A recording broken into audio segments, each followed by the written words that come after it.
বুঝছি আরে ক ক ক এরকম নেক্সট টাইম আমি তোর বাস্তি কর, তুই তোর বাস্তি ক ক ক ক চালু ক। হ্যালো বন্ধুরা, কেমন আছেন সবাই? আশা করি সকলে অনেক অনেক ভালো আছেন। আর আজকের আমার এই ভিডিওটা আপনারা যারা প্লে করেছেন তারা হয়তোবা সকলেই কম বেশি টিকটকে প্যারা প্যারা গানটি শুনেছেন। লাইফটা পেন আমার প্যারা প্যারা প্যারা উফ লাগে না ভালো মাথায় ভালোবাসার প্যারা আমার। আর যারা এই প্যারা প্যারা গানটি শুনেছেন এবং তারা হয়তোবা কম বেশি সকলেই এই গানের সিঙ্গার মিস্টার রিজানকে চিনেন। আর আপনারা যদি এই মিস্টার রিজানকে চিনে থাকেন তাহলে এই টিকটকে বেশি বেরানো এই ভিডিওটি আপনারা সকলে একটু মনোযোগ দিয়ে দেখেন। আর এখানে মূলত মিস্টার রিজানকে ধরে আটকে রাখানো হয়েছে বা কান ধরানো হয়েছে, তিনি মূলত চুরি করেছেন। আর আজকের এই ভিডিওতে আমি আপনাদের জানিয়ে দিব মিস্টার রিজান কি চুরি করেছেন যার কারণে তাকে এই শাস্তি ভোগ করতে হচ্ছে। আর আপনি যদি এই বিষয়টি জানতে আগ্রহী হয়ে থাকেন অবশ্যই ভিডিওটা স্কিপ না করে সম্পূর্ণ এ টু জেড দেখার চেষ্টা করবেন, তাহলে আশা করি একদম ব্যাপারটা ক্লিয়ার হয়ে যাবে। আর এই ভিডিওটা ভালো লাগলে অবশ্যই একটি লাইক দিয়ে এবং এরকম ভিডিওগুলো প্রতিনিয়ত পেতে চাইলে অবশ্যই চ্যানেলটিকে সাবস্ক্রাইব করে রাখতে পারেন, তাহলে পেয়ে যাবেন আমার এরকম প্রতিনিয়ত আপডেট ভিডিওগুলোর নোটিফিকেশন। তো চলুন ভিডিও শুরু করি। বুঝছি আরে ক ক ক এরকম নেক্সট টাইম আমি তোর বাস্তি কর, তুই তোর বাস্তি ক ক ক ক। মিস্টার রিজান তিনি মূলত টিকটকে র্যাপ সং আপলোড করে থাকেন।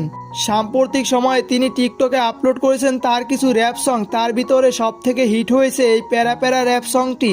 তার এই গান যে প্যারা প্যারা, তার এই জীবনটাও তিনি এই গানটার মাধ্যমে প্যারা প্যারা করে ফেলেছেন। তিনি মূলত এই গানটি কপি করেছেন বা বলতে পারেন আপনারা এই গানটা তিনি কভার করেছেন, তিনি এই গানের ওনার নন। আর কোনোদিন মাসের গান গাবি? আর গাইলে কি করবি?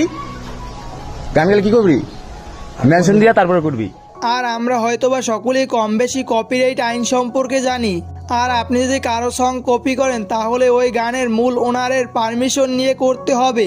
আর আমরা যে এই মিস্টার রিজান ভদ্রলোককে চিনি, তিনি এই গানটিকে কপি করে তার নিজের নামে টিকটকে চালিয়ে দিয়েছেন। আর তার অপরাধ হলো তিনি এই গানটি কপি করেছেন কিন্তু এই গানের মূল ওনারকে আর এই গানের শিল্পীকে তিনি ক্রেডিট দেননি। আর এটাও হলো এক ধরনের চুরি, বলতে পারেন এটা হলো এক ধরনের গান চুরি।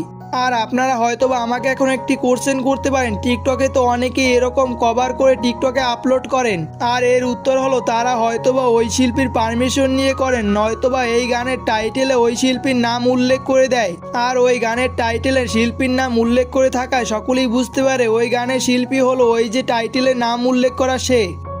তো বন্ধুরা, আপনারা হয়তোবা সকলেই একদম ক্লিয়ার হয়ে গেছেন যে মিস্টার রিজানের উপরে কেন চুরির অভিযোগ উঠেছে। তো বন্ধুরা, আজকের এই ভিডিওটা এই পর্যন্তই ছিল। আর এই ভিডিওটা ভালো লাগলে অবশ্যই একটি লাইক দিতে ভুলবেন না এবং এরকম ভিডিওগুলো প্রতিনিয়ত পেতে চাইলে অবশ্যই চ্যানেলটিকে সাবস্ক্রাইব করে পাশে থাকা বেল আইকনটি বাজিয়ে দিবেন, তাহলে পেয়ে যাবেন এরকম প্রতিনিয়ত আপডেট ভিডিওগুলোর নোটিফিকেশন। তো দেখা হবে পরবর্তী কোনো ভিডিওতে, ভালো থাকবেন, আল্লাহ হাফেজ।